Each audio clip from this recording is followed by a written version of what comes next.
pas dans un espace neutre et blanc, on ne vit pas, on ne meurt pas, on n'aime pas dans le rectangle d'une feuille de papier.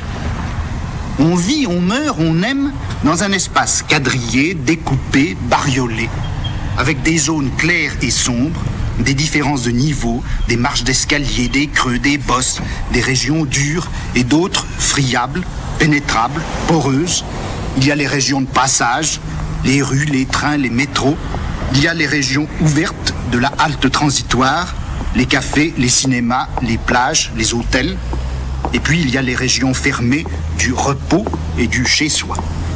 Eh bien, je rêve d'une science, et je dis bien une science, qui aurait pour objet ces espaces différents, ces autres lieux, ces contestations mythiques et réelles de l'espace où nous vivons. Cette science étudierait non pas les utopies, puisqu'il faut réserver ce nom à ce qui n'a vraiment aucun lieu, mais elle étudierait les hétérotopies, les espaces absolument autres. Et forcément, la science en question s'appelle déjà l'hétérotopologie.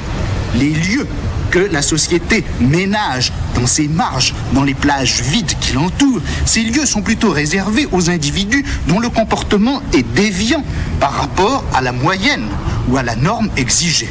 De là, les maisons de repos, de là, les cliniques psychiatriques, de là également, bien sûr, les prisons. Il faudrait sans doute y joindre les maisons de retraite, puisque, après tout, l'oisiveté dans une société aussi affairée que la nôtre, l'oisiveté est comme une déviation d'ailleurs qui se trouve en l'occurrence être une déviation biologique quand elle est liée à la vieillesse, et c'est une déviation, ma foi, constante pour tous ceux du moins qui n'ont pas la discrétion de mourir d'un infarctus dans les 3 semaines qui suivent leur mise à la retraite. On pourrait peut-être se poser tout d'abord la première question. Quand c'est que tout a commencé? Alors Michel Foucault, au fond, depuis quand sommes-nous ici? Pour moi, depuis le café, mais j'aurais envie de dire que c'est tout de même vers 1956 qu'il y a eu au moins 2 événements importants qui ont, je crois, en quelque sorte bouclé les séquelles de la guerre et puis inauguré quelque chose de nouveau. Je dirais, ça a été d'une part les événements de Hongrie et puis d'autre part, bien sûr, la guerre d'Algérie. Finalement, Michel Foucault, philosophe français, né en 1926 à Poitiers, mort en 1984 à Paris, s'est intéressé principalement aux institutions, aux conditions d'émergence des savoirs, des pouvoirs et des discours en Occident, aux techniques de l'âme et des pratiques de soi, aux processus mis en œuvre qui ont façonné l'homme moderne. Le gros problème avant la guerre et après la guerre, ça a été comment arriver à réduire cette série d'événements qu'ont été le fascisme et puis le massacre, l'Holocauste, etc. Et puis on avait évidemment la grosse machine. Entrer de force dans un corset philosophique dominateur. Voilà. Et alors le marxisme était tout de même la grosse machine à penser l'événement. Et à partir de 56, la grosse machine justement s'enrayait et puis les événements sont arrivés. Événements peut-être moins gros, moins gigantesques que ceux du fascisme et mais ils sont arrivés de plein fouet, et puis on n'avait plus rien pour les penser. Moi je crois qu'à partir de ce moment-là a commencé une forme de pensée, de réflexion, comme vous voudrez, beaucoup plus sensible à l'événement, et dont je dirais, pour reprendre un mot que vous employez et que j'aime beaucoup, les intellectuels ont commencé à être des journalistes. À vrai dire, je ne suis pas philosophe, je ne fais pas de la philosophie dans ce que je fais. Et j'aurais à me nommer, à me donner une étiquette, à dire quel je suis, j'avoue que je serais terriblement embarrassé. Je ne pose pas la question de qu'est-ce que c'est que connaître. Mon problème n'est pas de savoir si les discours scientifiques sont vrais ou pas, s'ils ont rapport à une objectivité ou non, s'il faut les considérer comme simplement cohérents ou seulement commodes, s'ils sont l'expression d'une réalité extérieure. Tout ça, ce ne sont pas mes questions. Je dirais que je fais l'histoire des problématisations, c'est-à-dire l'histoire de la manière dont les choses font problème.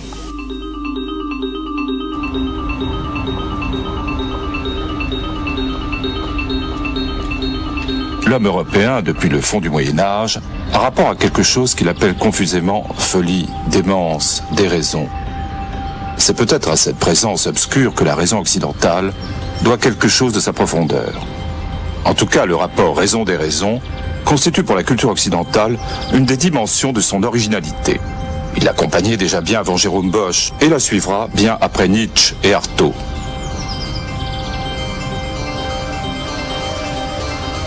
Qu'est-ce donc que cet affrontement au-dessous du langage de la raison? Vers quoi pourrait nous conduire une interrogation qui ne suivrait pas la raison dans son devenir horizontal, mais chercherait à retracer dans le temps cette verticalité constante qui, tout au long de la culture européenne, la confronte à ce qu'elle n'est pas, la mesure à sa propre démesure.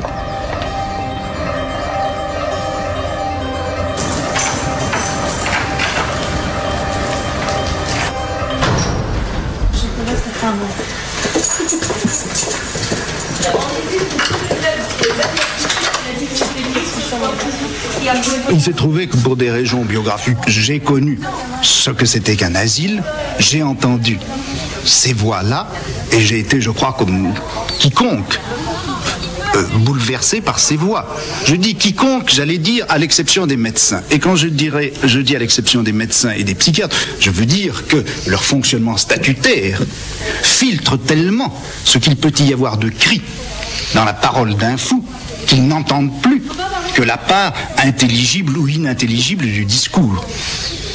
La forme cri, il leur est devenue inaccessible par le filtre précisément de leur savoir institué.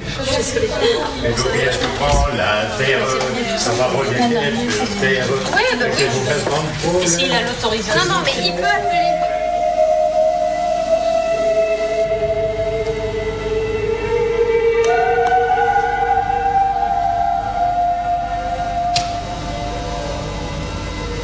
Ecco fatto, ho visto, e adesso compritela. Ecco.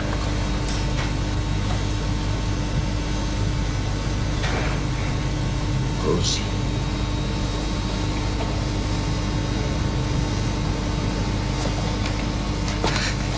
E noi andremo insieme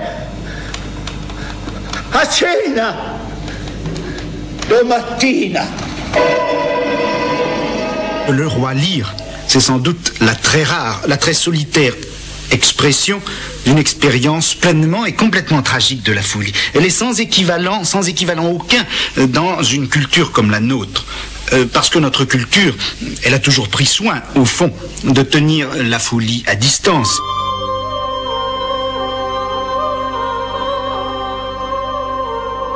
Jusqu'à la seconde moitié du XVe siècle, ou encore un peu au-delà, le thème de la mort règne seul. La fin de l'homme, la fin des temps, ont la figure des pestes et des guerres. Ce qui surplombe l'existence humaine, c'est cet achèvement et cet ordre auquel nul n'échappe. La présence qui menace à l'intérieur même du monde, c'est une présence décharnée.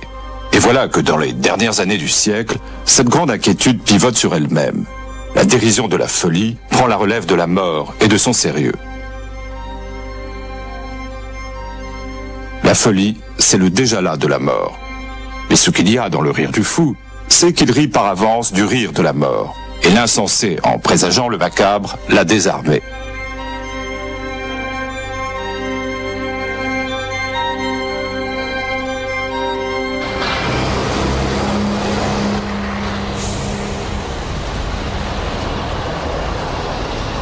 La montée de la folie sur l'horizon de la Renaissance s'aperçoit d'abord à travers le délabrement du symbolisme gothique.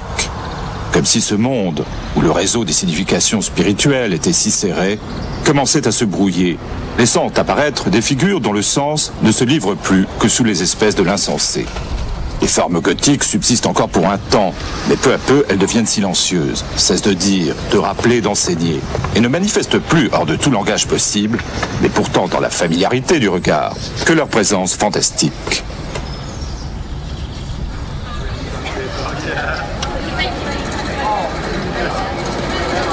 Depuis le fond du Moyen-Âge, la folie s'apparente plutôt à la fête, comme si, dans la folie, notre culture cherchait une vacance, un envers d'elle-même qui soit pour elle comme un miroir, un moment absolu où le temps s'interrompt, fait cercle pour un rituel et inaugure entre les hommes des formes de communication que leur langage de tous les jours ne leur permet sans doute pas.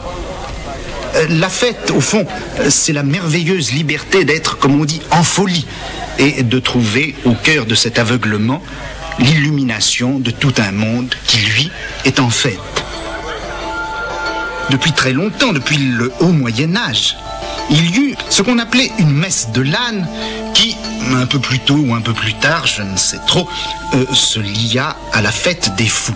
Messe caricaturale, défilé grotesque, injures et lazzi contre les puissants. On mettait pour un jour le monde à l'envers. C'était comme une grande messe satanique, mais qu'on aurait chantée en plein jour. Messe plus multicolore que vraiment noire, plus masquée et bariolée que réellement secrète. C'était déjà le carnaval. La folie fascine parce qu'elle est savoir. Elle est savoir d'abord parce que toutes ces figures absurdes sont en réalité les éléments d'un savoir difficile, fermé, ésotérique. Ce savoir si inaccessible et si redoutable, le fou, dans sa niaiserie innocente, le détient. Tandis que l'homme de raison et de sagesse n'en perçoit que des figures fragmentaires, d'autant plus inquiétantes. Le fou le porte tout entier en une sphère intacte. Cette boule de cristal, qui pour tous est vide, est pleine à ses yeux de l'épaisseur d'un invisible savoir. Autre symbole du savoir, l'arbre. L'arbre interdit, l'arbre de l'immortalité promise et du péché. Jadis planté au cœur du paradis terrestre, a été déraciné et forme maintenant le mât du navire des fous. Qu'annonce-t-il ce savoir des fous? Sans doute, puisqu'il est le savoir interdit, il prédit à la fois le règne de Satan et la fin du monde.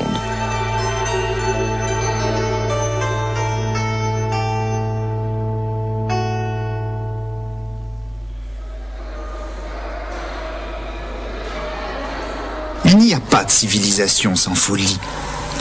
Cette part d'ombre, ou si vous préférez d'illumination, elle accompagne l'homme partout.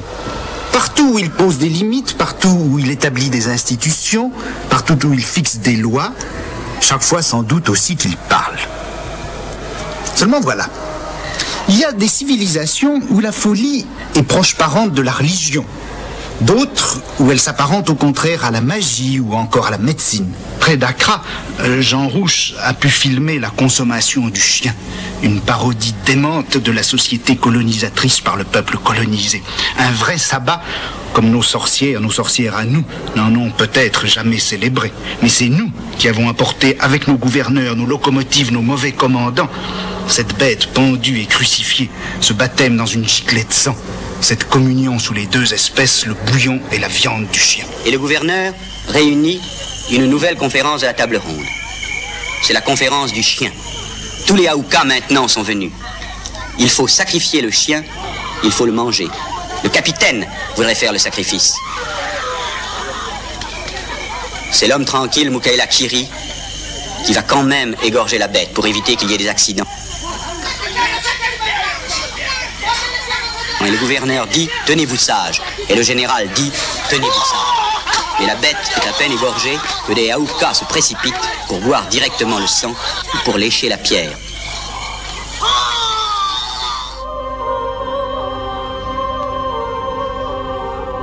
L'expérience classique de la folie naît.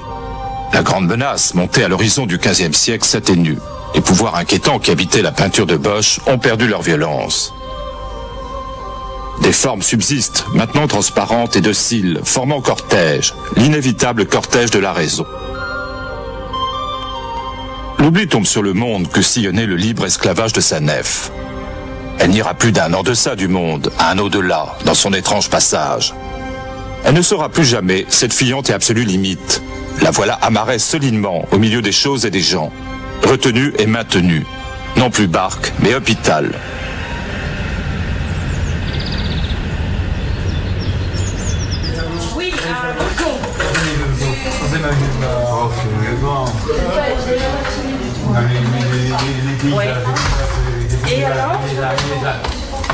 Pendant toute l'époque classique, Les fous vont faire partie d'un paysage social pittoresque qui sert tout au plus à relancer une inquiétude sceptique. Après tout, je pourrais moi-même être fou, mais je n'en sais rien puisque la folie est inconsciente et que tous les autres étant fous, je n'ai point de repère pour savoir si je le suis ou non.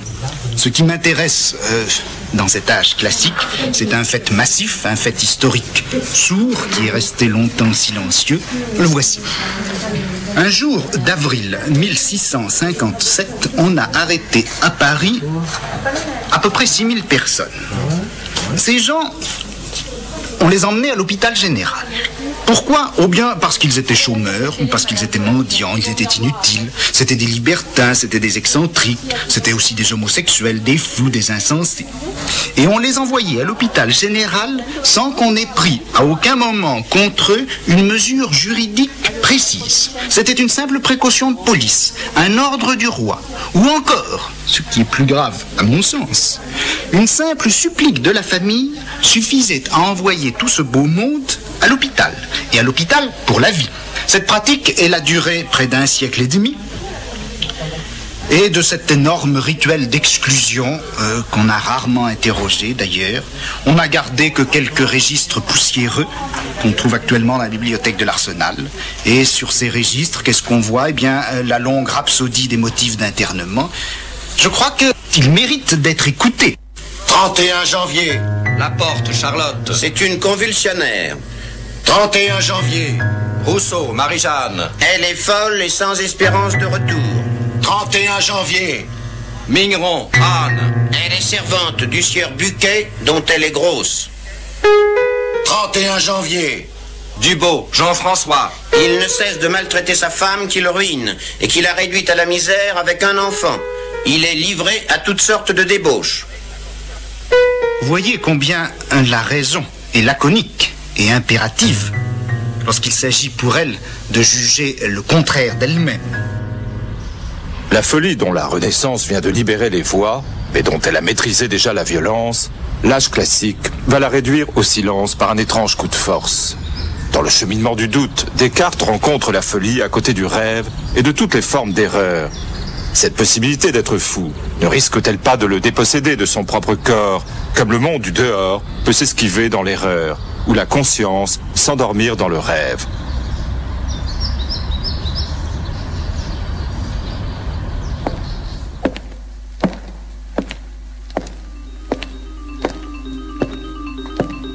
Parmi toutes les autres formes de l'illusion, la folie trace un des chemins du doute les plus fréquentés encore par le XVIe siècle.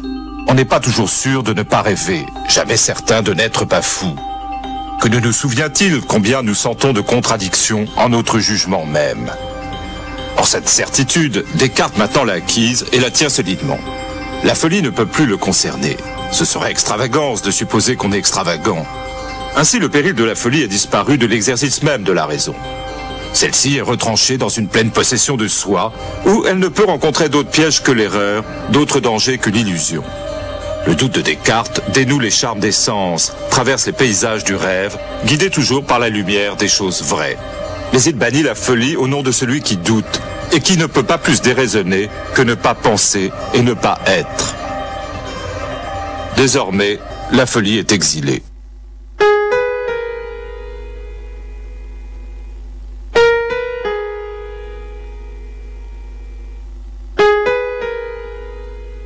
Connaître et assujettir, savoir et commander, ce sont des choses qui sont intimement liées. Et si vous voulez, je l'ai découvert à l'état pur dans l'asile, où là, le savoir médical, la connaissance apparemment sereine et spéculative du psychiatre est absolument indissociable d'un pouvoir extraordinairement méticuleux, savamment hiérarchisé, qui se déploie dans l'asile.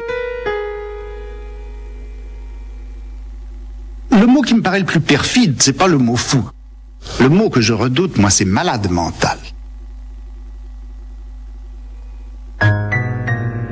Le passage du fou au malade, qui est apparemment une requalification, mais qui, à un autre niveau, est une prise de pouvoir, c'est cela qui m'a intéressé.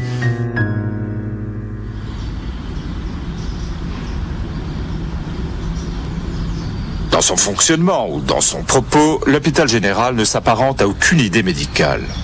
Il est une instance de l'ordre monarchique et bourgeois, qui s'organise en France à cette même époque. Le classicisme a inventé l'internement, un peu comme le Moyen-Âge, la ségrégation de lépreux. La place laissée vide par ceci a été occupée par des personnages nouveaux dans le monde européen. Ce sont les internés.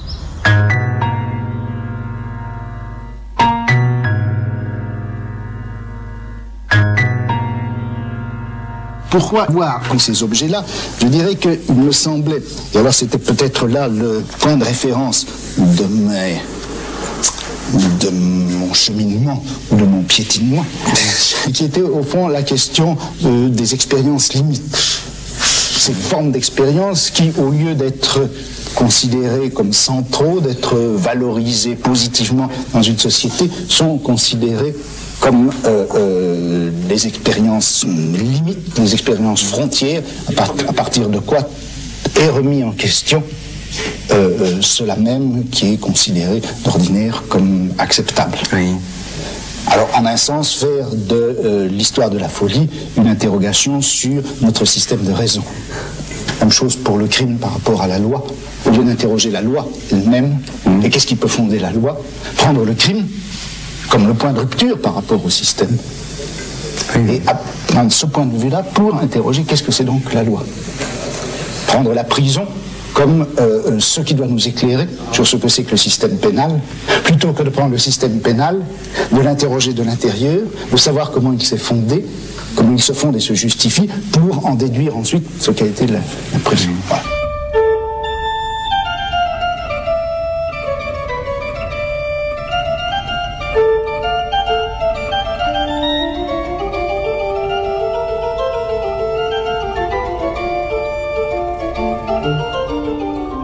Cette mécanique constituée par la surveillance, le quadrillage social menu, l'emprisonnement, soit dans des maisons de détention, soit dans des camps, soit dans des camps de travail, etc. Cette formule a été finalement et est actuellement reprise dans tous les contextes politiques et sociaux. Ça a été une si formidable invention et si merveilleuse qu'elle s'est répandue presque comme la machine à vapeur. Et on pourrait parfaitement suivre l'histoire, le développement historico-géographique de cette institution d'enfermement punitif qui est née en Europe dans la seconde moitié du XVIIIe siècle et qui est devenue maintenant une forme d'encadrement général de la plupart des sociétés modernes, qu'elles soient capitalistes ou qu'elles soient socialistes.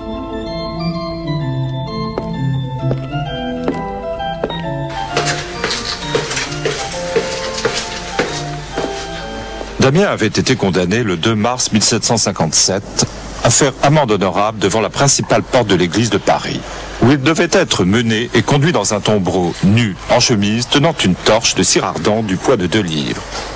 Puis, dans le dit tombereau à la place de Grève et sur un échafaud qui y sera dressé, tenaillé aux mamelles, bras, cuisses et gras des jambes, sa main droite tenant en icelle le couteau dont il a commis le dit parricide. Cet exécuteur, quoique fort et robuste, a eu beaucoup de peine à arracher les pièces de chair qu'il prenait dans ses tenailles 2 ou 3 fois du même côté, en tordant.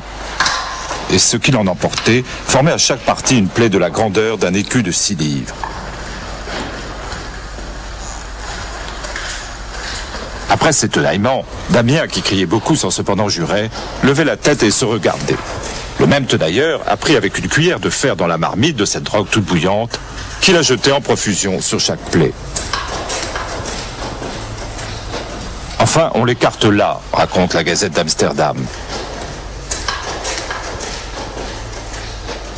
Dans les monarchies de la fin du Moyen-Âge, XVIIe, XVIIIe siècle, tout individu qui enfreignait une loi atteignait la volonté du souverain, puisque la loi, c'était la volonté du souverain. Donc, il y avait un petit régicide au cœur du moindre des criminels.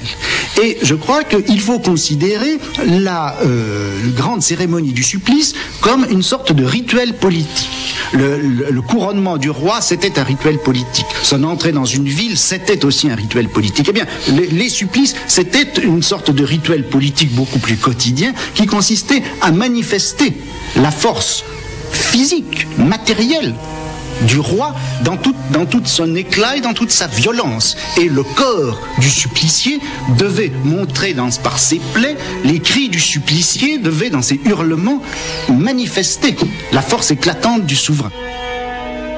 Moment de vérité que tous les spectateurs interrogent. Chaque parole, chaque cri, la durée de l'agonie, le corps qui résiste, la vie qui ne veut pas s'en arracher, tout cela fait signe. Le cycle est bouclé. De la question à l'exécution, le corps a produit et reproduit la vérité du crime. À la fin du XVIIIe siècle, au début du XIXe, malgré quelques grands flamboiements, la sombre fête punitive est en train de s'éteindre. La punition a cessé peu à peu d'être une scène, et tout ce qu'elle pouvait emporter de spectacle se trouvera désormais affecté d'un indice négatif. On soupçonne ce rite qui concluait le crime d'entretenir avec lui de louches parentés, de l'égaler, sinon de le dépasser en sauvagerie. Tout au long du XVIIIe siècle, à l'intérieur et à l'extérieur de l'appareil judiciaire, dans la pratique pénale quotidienne comme dans la critique des institutions, on voit se former une nouvelle stratégie pour l'exercice du pouvoir de châtier. Non pas moins punir, mais punir mieux. Punir avec une sévérité atténuée peut-être, mais pour punir avec plus d'universalité et de nécessité. Insérer le pouvoir de punir plus profondément dans le corps social.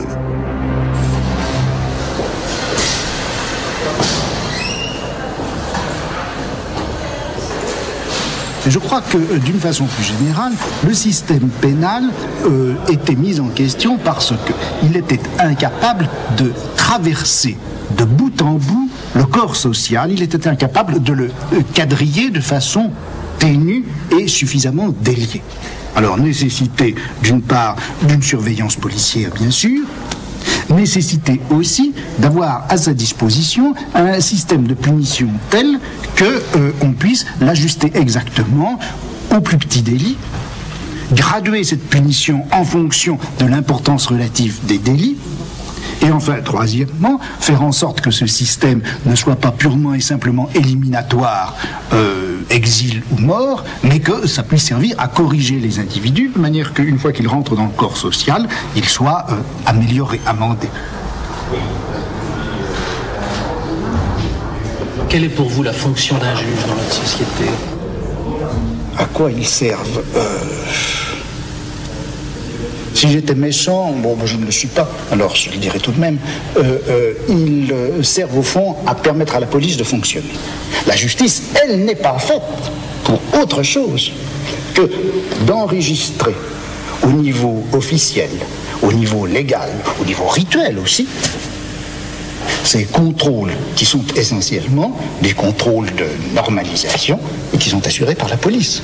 La justice est au service de la police, historiquement et de fait institutionnellement.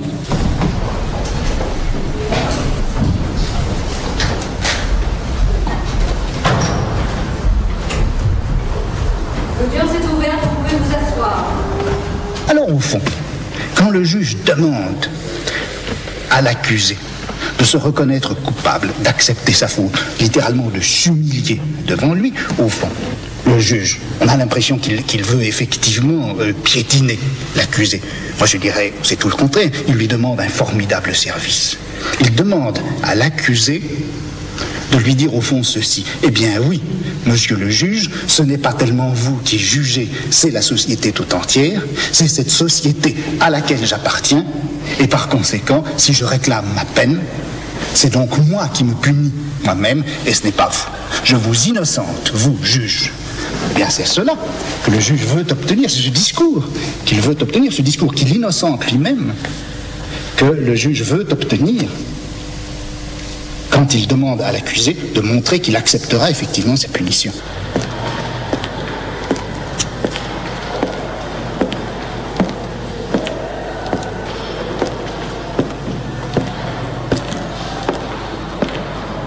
Je crois que ce qu'il faut analyser, c'est justement ce que veut dire ce mot humanité. En fait, je crois que ce qui était cherché, c'était une méthode, une manière à la fois raisonnable, rationnelle, économique d'exercer le pouvoir. Et il y avait dans la terreur et l'éclat des supplices une espèce de dépense politique non seulement inutile mais dangereuse, puisque très souvent les supplices suscitaient révolte, mécontentement, mouvement d'émeute, etc. Alors on a cherché un moyen discret, absolument économique, d'exercer ce pouvoir de punition. Et c'est à cette nouvelle économie du pouvoir qu'on a donné le nom d'humanité.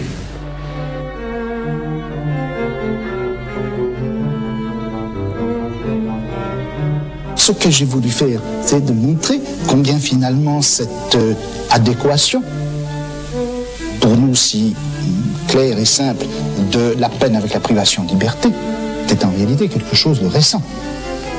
Quelque chose de récent, c'est une invention technique qui a été, dont les origines bien sûr sont lointaines, mais qui a vraiment été intégrée à l'intérieur du système pénal et qui a fait partie de la rationalité pénale à partir de la fin du XVIIIe siècle. Et j'ai essayé d'interroger les raisons pour lesquelles la prison était ainsi devenue une sorte d'évidence dans notre système pénal.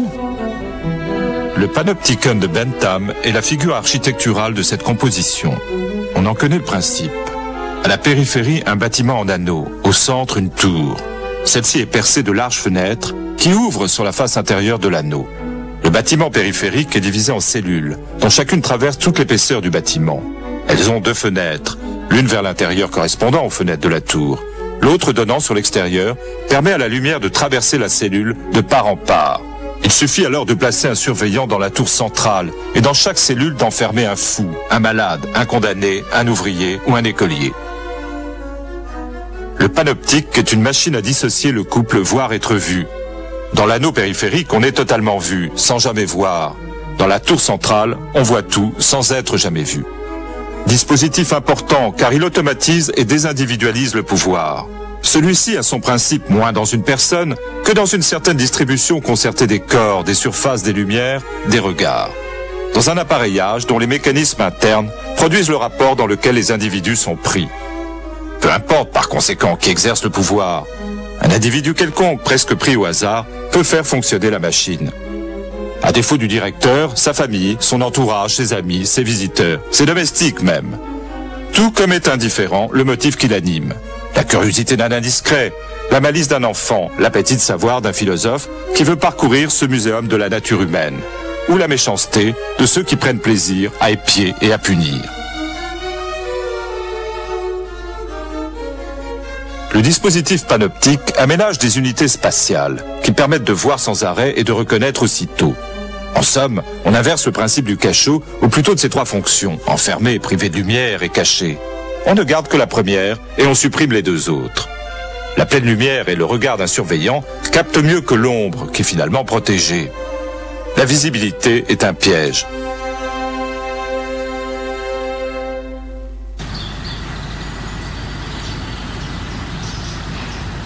Alors, l'idée qu'il faille absolument donner aux gens qui exercent le pouvoir un instrument, en quelque sorte, optique, pour que ce sur quoi ils exercent le pouvoir, et en même temps les effets de ce pouvoir leur soient visibles, ça, c'est une préoccupation fondamentale. Doter le pouvoir d'un regard. Donner par conséquent, imposer à ceux sur quoi s'exerce le pouvoir, ou ceux sur qui s'exerce le pouvoir, donner une visibilité intégrale, exhaustive. Alors vous avez cette idée d'une communauté de visibilité, et vous avez cette autre idée d'un appareil technique permettant aux uns de voir les autres.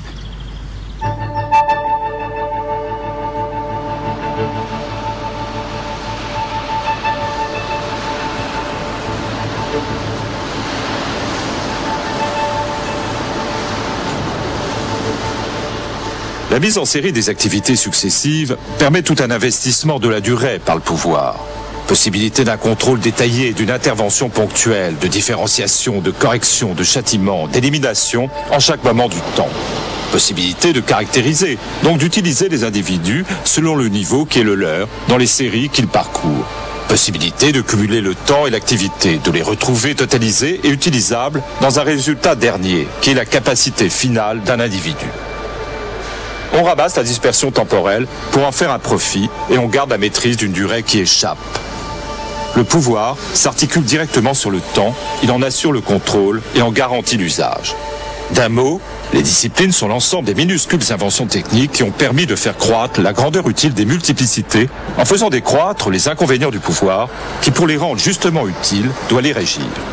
Une multiplicité, que ce soit un atelier ou une nation, une armée ou une école, atteint le seuil de la discipline lorsque le rapport de l'un à l'autre devient favorable.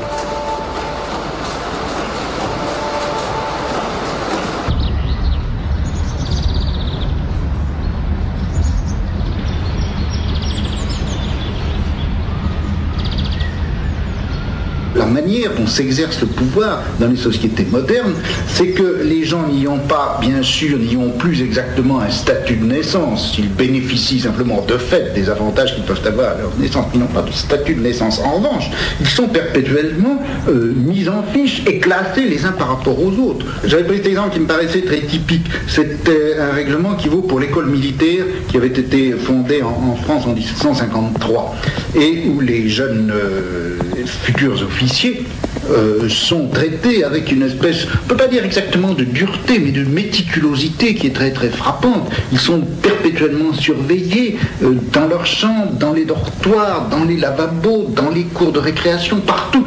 Et non seulement ils sont surveillés tout le temps, mais ils sont classés tout le temps. On est dans une sorte de société de concours perpétuel et généralisé. Et en même temps, le classement vaut sanction. Car si vous êtes bien classé, c'est récompense. Mais si vous êtes mal classé, vous savez parfaitement que c'est punition et que ça entraîne toute une série de sanctions de fait.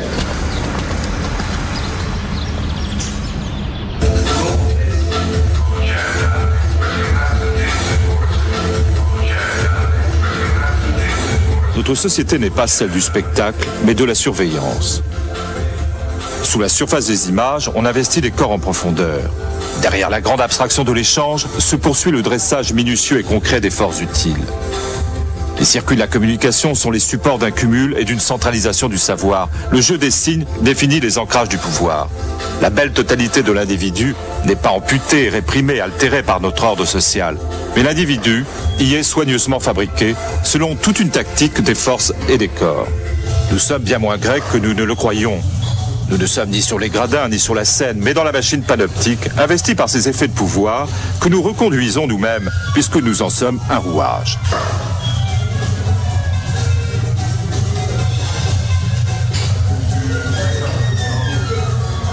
La servitude de soi, la servitude à l'égard de soi-même est ici définie comme ce contre quoi nous devons lutter. Développant cette proposition, être libre, c'est fuir la servitude de soi. Être esclave de soi-même, sibi servire. Être esclave de soi-même, c'est la plus grave, la plus lourde, gravissima de toutes les servitudes. Deuxièmement, c'est une servitude assidue, c'est-à-dire qu'elle pèse sur nous sans arrêt, jour et nuit, sans intervalle et sans congé. Intervallum comme mercure. Troisièmement, elle est inéluctable. Et par inéluctable, il ne dit pas, vous allez le voir, qu'elle est tout à fait insurmontable. Elle dit en tout cas qu'elle est inévitable, que nul n'en est dispensé. Nous partons toujours de là.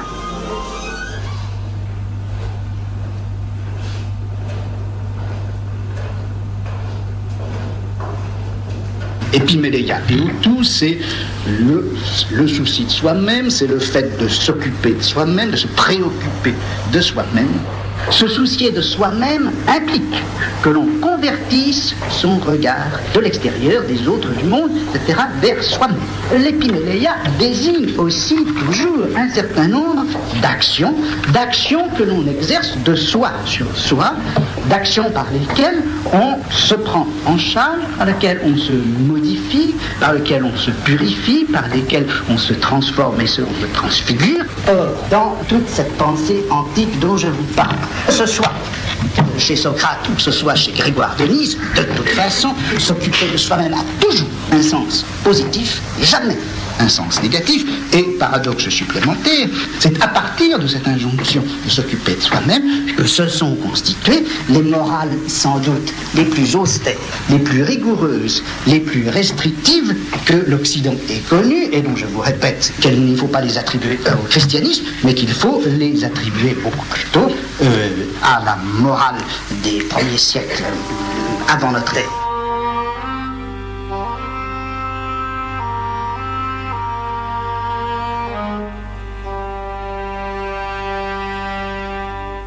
Ce que je voudrais ressaisir, c'est comment le souci de soi, qui avait été longtemps avant Socrate et dans la tradition grecque, commandé par le principe d'une existence éclatante et mémorable, comment ce principe du souci de soi commandé par l'existence éclatante et mémorable a été non pas remplacé, mais repris, infléchi, modifié, réélaboré par le principe du dire vrai, auquel on doit se confronter courageusement. Comment se sont combinés l'objectif d'une beauté de l'existence et la tâche de rendre compte de soi-même dans le jeu de la vérité. L'art de l'existence et le discours vrai. La relation entre l'existence belle et la vraie vie, la vie dans la vérité, la vie pour la vérité. C'est un peu cela que je voulais essayer de ressaisir. L'émergence de la vraie vie dans le principe et la forme du dire vrai aux autres, du dire vrai à soi-même, du dire vrai sur soi-même et du dire vrai sur les autres.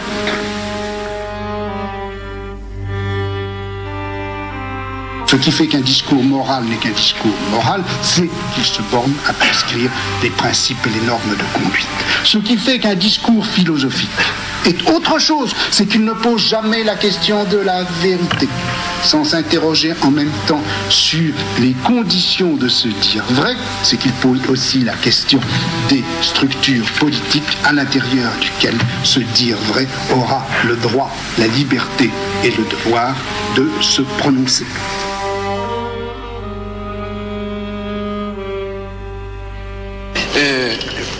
Il y a 10 ans, Michel Foucault, vous publiez Les mots et les choses. Et je pensais que cette question allait finir. Il y a juste 10 ans, et vous écriviez « L'homme n'est pas le plus vieux problème, ni le plus constant qui se soit posé au savoir humain. » Et il ajoutait, il faudrait lire évidemment toute la page, mais enfin, l'homme est une invention dont l'archéologie de notre pensée montre aisément la date récente et peut-être la fin prochaine. Oui, parce que j'ai commencé toute cette histoire en décrivant, quelque sorte en racontant un tableau de Velázquez, Les Menus. J'ai choisi ce tableau parce qu'il me paraît être comme une sorte de modèle réduit de toute l'histoire que j'ai voulu retracer. Dans ce tableau, en effet, on voit un peintre, Velázquez lui-même, qui est en train de peindre une toile. On ne sait pas ce que représente cette toile, ni si même elle est commencée, puisqu'on n'en voit que l'envers. Or, au milieu de ces tableaux qui sont suspendus au mur du fond de la pièce, ainsi représenté sur le tableau, il y a un petit miroir. Et dans ce miroir, on voit le reflet du roi et de la reine d'Espagne. Par conséquent, on peut conclure, mais c'est simplement en conclusion, que le peintre est en train de représenter sur sa toile le roi et la reine d'Espagne et que la jeune princesse est en train de regarder le roi et la reine qui sont en train de se faire portraiturer. Reflet qui montre naïvement et dans l'ombre ce que tout le monde regarde au premier plan. Il restitue comme par enchantement ce qui manque à chaque regard. À celui du peintre, le modèle que recopie là-bas sur le tableau son double représenté. À celui du roi, son portrait qui s'achève sur ce versant de la toile qu'il ne peut percevoir d'où il est. À celui du spectateur, le centre réel de la scène, dont il a pris la place comme par effraction. Mais peut-être cette générosité du miroir est-elle feinte? Peut-être cache-t-il autant et plus qu'il ne manifeste.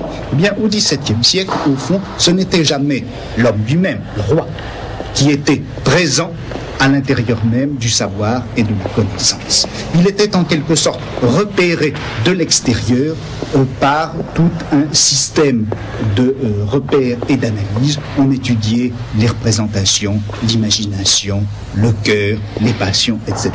Mais l'homme lui-même, l'homme en quelque sorte en chair et en os, l'homme avec son corps, avec son sexe, avec ses déterminations historiques précises, n'existait pas.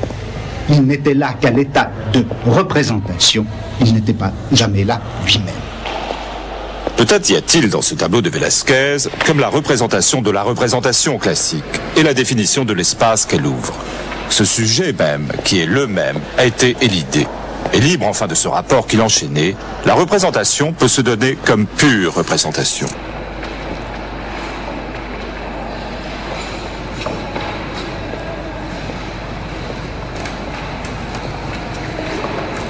J'avais tendu bêtement un vilain piège au lecteur. Je l'avais appelé « Les mots et les choses », ce livre. Je l'avais appelé « Les mots et les choses » et bien sûr, les lecteurs ont dit « Eh bien, c'est drôle, on ne voit pas les choses ». Et en effet, jamais le monde extérieur n'était invoqué comme tel.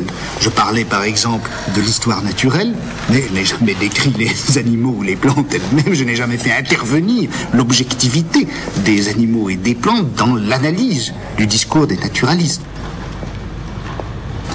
Et puis il y en a eu d'autres, plus sages encore, qui ont dit « Mais vous savez, il n'y a même pas de mots ». Car, dire vrai, je ne faisais pas non plus une analyse linguistique. Je ne faisais pas une analyse linguistique et je ne posais pas le problème de savoir le rapport, le vieux problème platonicien, du rapport qu'il peut y avoir entre les choses et les mots. Est-ce que les mots sont complètement arbitraires? Est-ce qu'il peuvent se passer des choses? Ou est-ce que les choses sont présentes d'une manière ou d'une autre dans les mots? C'était un titre piège. Je voulais montrer en quelque sorte que les discours, c'était une pratique autonome qui était en quelque sorte extérieure aux mots et aux choses, bien que à chaque instant il fût question des choses, et bien que à chaque instant des mots fussent utilisés.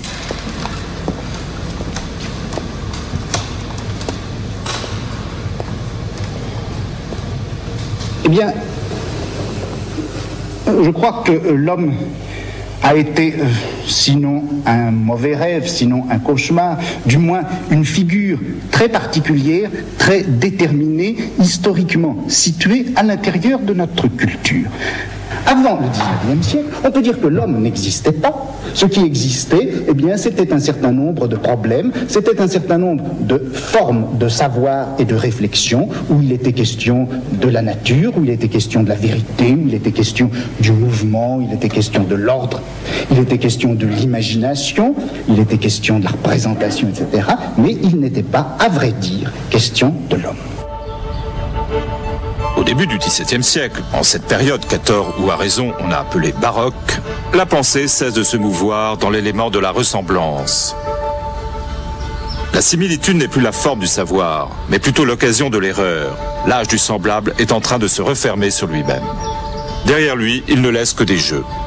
Des jeux dont les pouvoirs d'enchantement croisent de cette parenté nouvelle de la ressemblance et de l'illusion. Partout se dessinent les chimères de la similitude. Mais on sait que ce sont des chimères. C'est le temps privilégié du trompe-l'œil, de l'illusion comique, du théâtre qui se dédouble et représente un théâtre, du quiproquo, des songes et visions. C'est le temps des sens trompeurs, c'est le temps où les métaphores, les comparaisons et les allégories définissent l'espace poétique du langage. Désormais, les belles figures rigoureuses et contraignantes de la similitude vont être oubliées. Et on tiendra les signes qui les marquaient pour rêverie et charme d'un savoir qui n'était pas encore devenu raisonnable.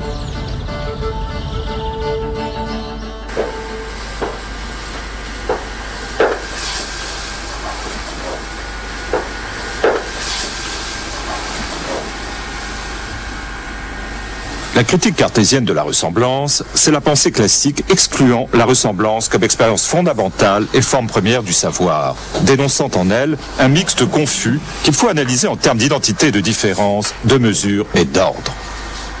Si Descartes récuse la ressemblance, ce n'est pas en excluant de la pensée rationnelle l'acte de comparaison, ni en cherchant à le limiter, mais au contraire en l'universalisant et en lui donnant par là sa forme la plus pure. L'activité de l'esprit ne consistera donc plus à rapprocher les choses entre elles, à partir en quête de tout ce qui peut déceler en elles comme une parenté, une attirance ou une nature secrètement partagée, mais au contraire à discerner. Ce rapport à l'ordre est aussi essentiel pour l'âge classique que le fut pour la Renaissance le rapport à l'interprétation. À vrai dire, je n'ai pas voulu écrire une histoire de l'homme ou des sciences humaines, ou une histoire de ces connaissances grâce auxquelles et à l'intérieur desquelles l'homme est apparu. En fait, j'ai voulu faire ce que j'ai appelé d'un mot commode, un peu factice, un peu arbitraire, le mot d'archéologie. Eh bien, il me semble que les sciences, qui sont pourtant ce que nous croyons le mieux posséder, ce que nous croyons le mieux maîtriser à l'intérieur de notre propre pensée, ces sciences que nous croyons habiter au fond dans tous leurs recoins par notre conscience la plus lucide, il me semble qu'elles aussi obéissent à un inconscient. Il y a un inconscient de la science et il y a un inconscient du savoir. À la fin du XVIIIe siècle, on a vu apparaître un certain nombre de sciences, non seulement de sciences, mais de domaines scientifiques, de domaines à exploiter par une science, et on les a vus apparaître dans un ordre entièrement dispersé. On a vu apparaître le langage avec la philologie, on a vu apparaître la vie avec la biologie, on a vu apparaître le travail avec l'économie politique. Tous ces phénomènes sont apparus dans un ordre à la fois dispersé et pourtant parfaitement cohérent. Or, quand on fait l'analyse de tous ces phénomènes qui sont contemporains et dispersés, on s'aperçoit qu'en fait, ils obéissent à une certaine structure commune. On s'aperçoit que c'est au fond la même forme de pensée qui les a rendus les uns et les autres possibles.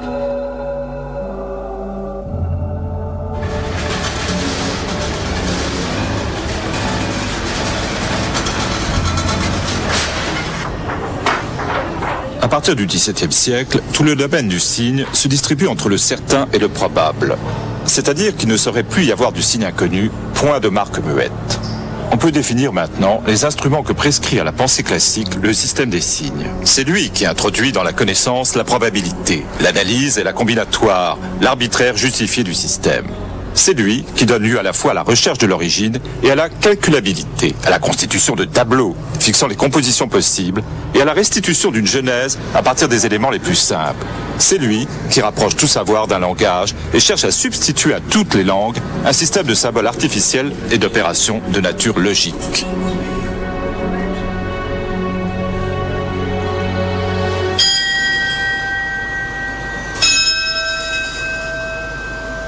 Jardin botanique et cabinet d'histoire naturelle. Leur importance pour la culture classique ne tient pas essentiellement à ce qu'ils permettent de voir, mais à ce qu'ils cachent. Ils dérobent l'anatomie et le fonctionnement. Ils occultent l'organisme. Un jour, à la fin du XVIIIe siècle, Cuvier fera main basse sur les bocaux du muséum. Il les cassera et disséquera toute la grande conserve classique de la visibilité animale. Ce geste iconoclaste ne traduit pas une curiosité nouvelle pour un secret qu'on n'aurait eu ni le souci, ni le courage, ni la possibilité de connaître. C'est, bien plus gravement, une mutation dans l'espace naturel de la culture occidentale. Le début de ce qui permet, en substituant l'anatomie au classement, l'organisme à la structure, de précipiter dans le vieux monde plat et gravé noir sur blanc des animaux et des plantes, toute une masse profonde de temps.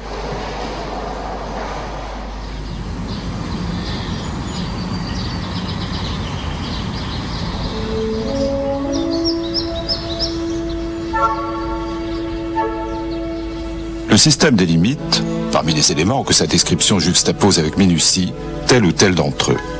Ils définissent la structure privilégiée et à vrai dire exclusive à propos de laquelle on étudiera l'ensemble des identités ou des différences. Toute différence qui ne portera pas sur un de ces éléments sera réputée indifférente. Le système est relatif. Il peut fonctionner avec la précision qu'on désire. Linné a calculé que les 38 organes de la génération, comportant chacun les 4 variables du nombre, de la figure, de la situation et de la proposition, autorisaient 5776 configurations qui suffisent à définir les genres. Si on veut obtenir des groupes plus nombreux que les genres, il faut faire appel à des caractères plus restreints. Caractères factices convenus entre les botanistes, comme par exemple les seuls étamines ou le seul pistil. On pourra ainsi distinguer les classes ou les ordres. Ainsi, le domaine entier du règne végétal ou animal pourra être quadrillé.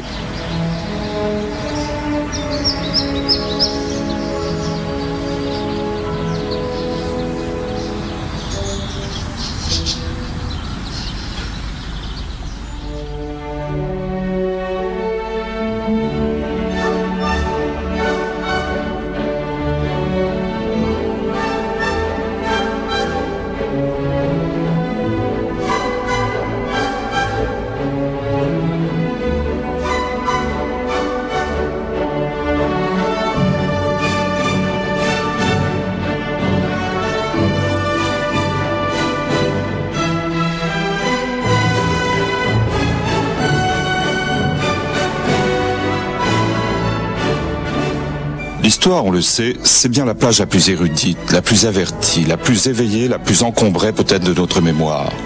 Mais c'est également le fond d'où tous les êtres viennent à leur existence et à leur scintillement précaire. Mode d'être de tout ce qui nous est donné dans l'expérience. L'histoire est ainsi devenue l'incontournable de notre pensée.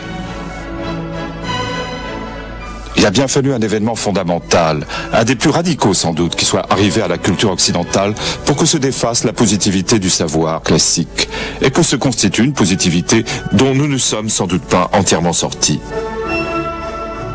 Cet événement, sans doute parce que nous sommes pris encore dans son ouverture, nous échappe pour une grande part.